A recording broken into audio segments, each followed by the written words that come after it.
Dneska sme tu na to, aby sme sa čosi naučili. Boli sme už minulého roku tu, ste boli tu už? Nie.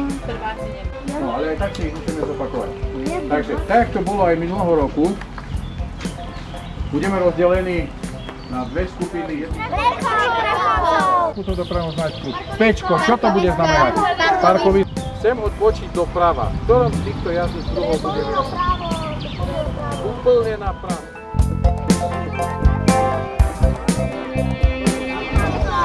A čo pre chodcov? Prechod pre chodcov. Ó, dá ste zabudli. Žiadny prechod pre chodcov. Jaká to je značka? Pozor, Ani chodci nemôžu nepozor. ísť. Zakazuje. Keď je to červená značka, okrúhla, niečo nám zakazuje, to znamená, že zákaz vstupu chodcom. Kruhový objazd. Kruhový objazd. A teraz do ktorej strany? Pôjdem na kruhový objazd? Doprava. Toto tu je dopravná značka. Stop. A teraz kto mi povie, čo musím robiť na túto dopravnú značku? Musíte sa pozrieť do ľava. Zastaviť.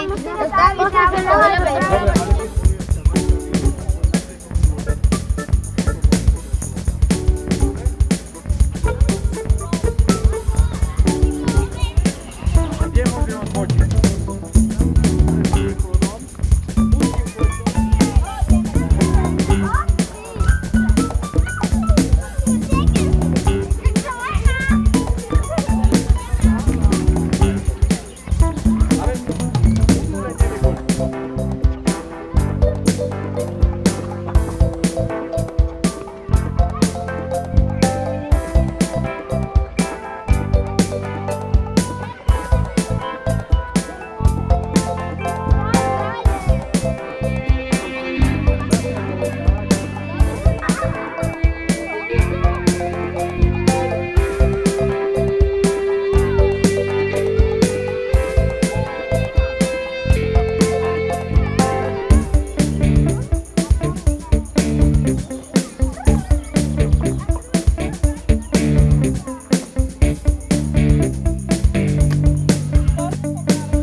Chodcov, takže tu zastavíš pred prechodom, dobre?